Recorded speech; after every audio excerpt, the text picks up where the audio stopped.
This traditional shoemaker with roots dating back to the 19th century has a big footprint here in Asia. But can his CEO put the groove back into Bata?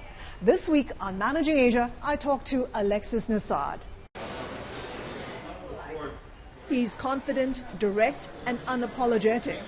Alexis Nasard, the executive who was headhunted in 2016 to reignite his 123-year-old company.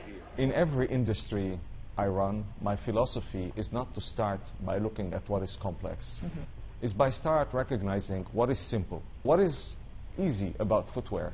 What is easy about footwear is that it's growing everywhere. The footwear market is growing 5% around the world, and I can't say that for many other product categories. Well worn from 1894, Bata has stepped forward as a formidable shoemaker with a long heritage. Originally from Czechoslovakia, the family business has a foot in over 70 countries, from Milan to India to Singapore, to becoming the world's biggest shoemaker by volume.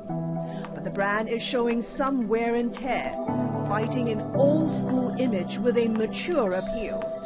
We are looking to change many of our taglines to make them much more contemporary and much more appealing, because the mantra for the full marketing department at Bata is to be part of the conversation. Because today at Bata we are oftentimes part of the environment, part of the furniture, if you like. You know, everybody asks, do you know Bata? People would say yes, with affection, with respect.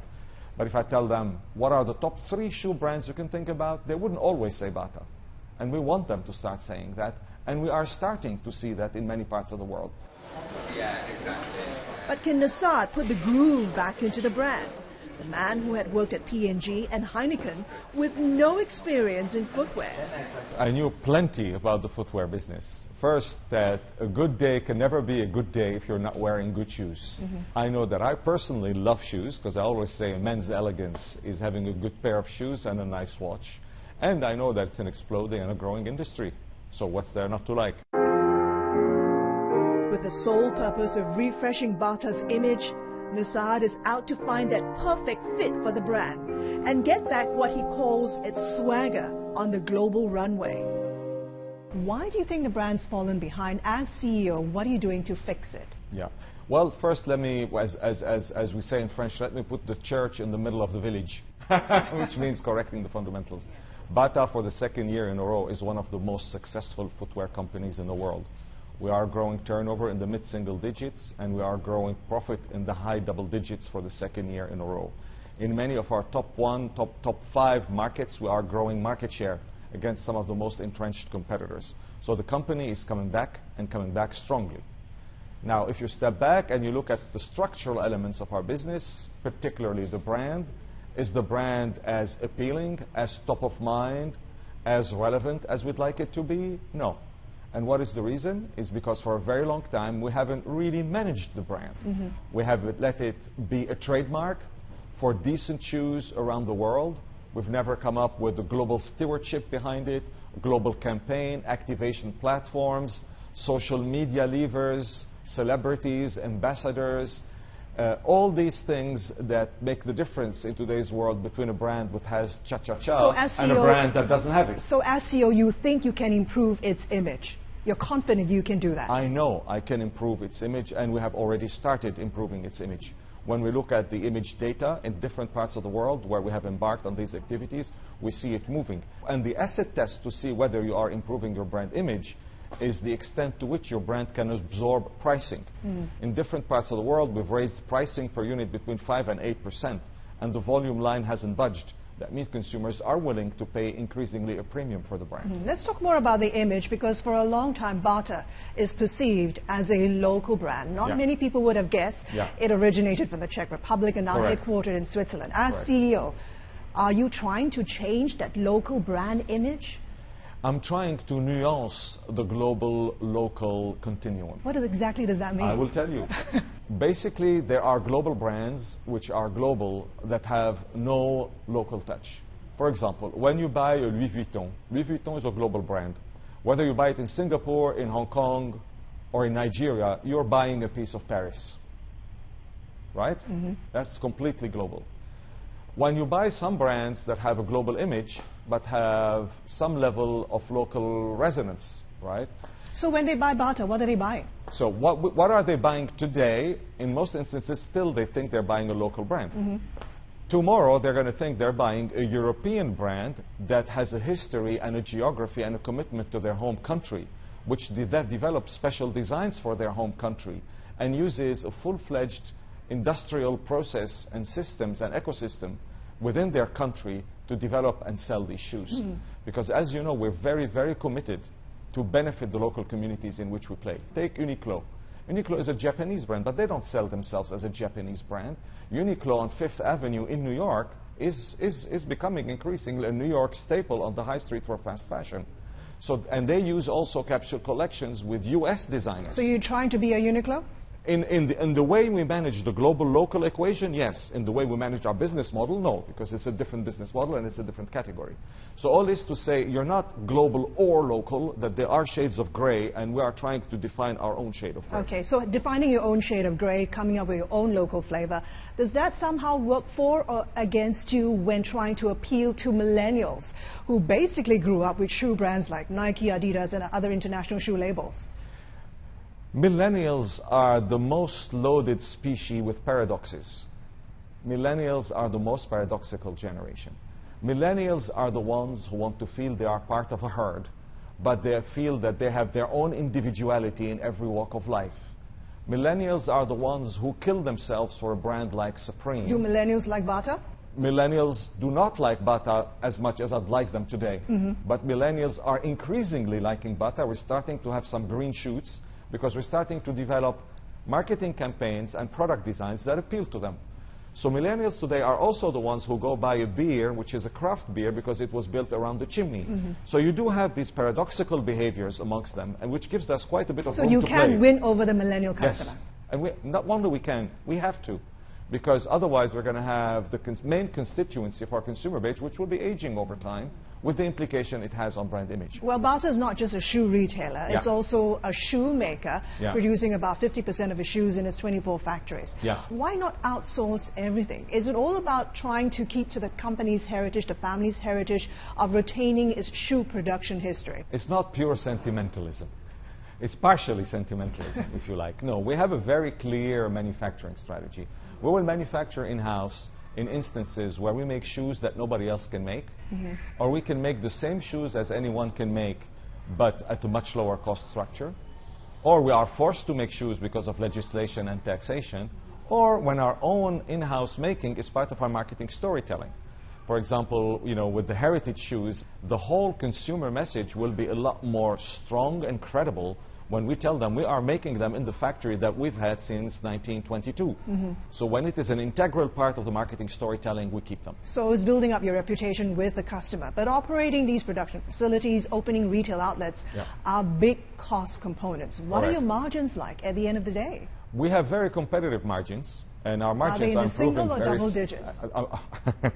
And let me tell you how they're evolving. I think that might be more insightful. We have, over the past 2 years, increased gross margin by 260 basis points. So we are really having a very, very effective agenda of optimizing our margin. And our margin is moving very, very fast in the right direction. We are fairly confident that we will have margins in the next 2 years in the top tier of the footwear industry. So we are moving very, very fast on that.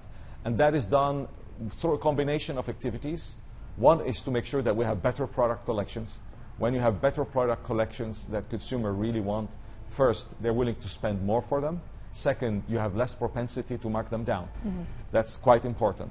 Second one, we've created a process to manage markdowns, which is a lot more centralized and criteria-based, not what I call desperation-based. Oh, we haven't sold enough, so let's bring down the price. We moved out from that. And lastly, we have a cost cabinet which is running full-time throughout the year. As we develop more capabilities and more investment in growth, we have a cost cabinet that is constantly looking to weed out the muscle from the fat to make sure that we develop capabilities without eroding our margin. What are your margins now? And what are you targeting to have? They're becoming pretty competitive. Are they single or double digits? They're very competitive. If you know the top tier of the industry, you should have an idea. But I can't do more than that. We're talking about 10% and above? No, I can't tell you more specifics. You compete in both the athletic and the non-athletic segments. But given the proliferation of brands like Nike and Adidas, and even fashion retailers like H&M and Zara also getting into shoe business, what are you doing to pull in sales given the intense competition out there? We will play, one of the strengths of our company is that we play the whole repertoire of footwear. There is no one category of shoe we don't play in. Kids, women, men, formal, semi-formal, athleisure, athletic, we play everywhere. Now, do we want to be the best in every single one of them? No, that would not be a realistic and an executable strategy. But we make sure that we are best in class in finite categories that we have defined. For example, women athleisure, we want to be the best in class. You can, of course, buy women athleisure at Zara, but the quality you're going to find versus a Bata is different because we are manufacturer. We are footwear maker. Okay, so does being affordable mean that it limits how much you can increase prices? No, because gross margin in footwear are very, very large.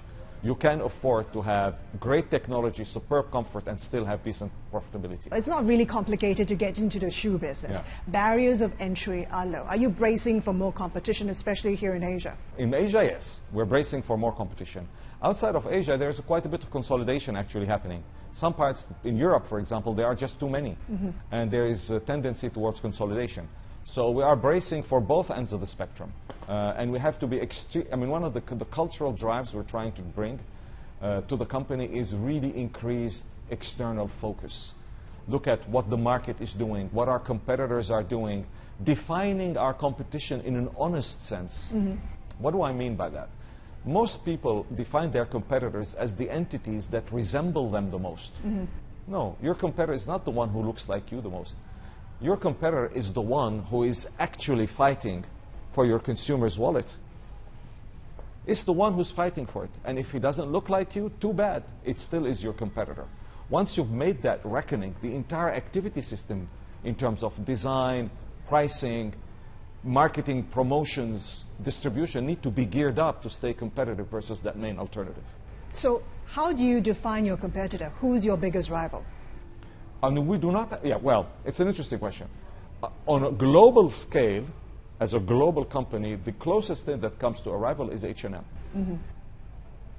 But on a local scale, the main competitor varies very differently, whether you're talking about Peru, whether you're talking about Kenya, whether you're talking about China or Malaysia. They're all completely different. Because remember, in the end, how can you define your competitor is when you know who your target consumer is. And the good news is that we have a very clear definition of who is our target consumer. Her name is Angela. We have defined her demographically, attitudinally, and also from an insight standpoint. So it's very easy for us to know where she shops, how she shops, with whom she shops, what are her key frustrations and aspirations. And just to clarify, Angela is a fictitious name that you've made up. Correct. To help your employees identify with the customer. Exactly. And she's universal, by the way. That really makes sure that our global activity system maintains all our global synergies in terms of having strategic focus while maintaining our local idiosyncrasies, because Chinese Angela and Kenyan Angela are not totally the same in every aspect. Do you have a male version? Yes, her husband. What's his name? Roberto. Do they have children? Yes, 2. As CEO, you say you want to grow revenue by 50% and double profits over the next 5 years. Where will most of that growth come from? Yes. From a revenue standpoint, the bulk of our growth is going to come from Asia. This is where you have what I call the triple heaven, which is more consumers, the rising more middle class, more urbanization. That is why we've divided the world into 4 clusters of countries, which are rockets, foundations, opportunities, and fix-it opportunities.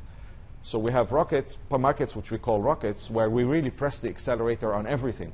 We invest in people, in capital investment. And that's we Asia? don't expect a few countries in Asia, not all Asia, a few countries in Asia, where we really spend ahead of the curve because we're confident that the return will come and will be sustainable. There are countries where we draw top and bottom line concomitantly because it's a big established market, but the headroom is not as high because we're already very developed in them. And there are markets which are in limbo that need to be fixed, where their model and their role in our mix is not yet clear, and then they go on through 18-month surgery period until they are fixed. And there are the opportunity markets where we see promise, we don't know a lot about them, and we want to find out. Like basically, Vietnam. It's one country where we say we want to dip our toe in the water. You know, we just opened up in Vietnam. We have like a dozen stores right now. They look very promising.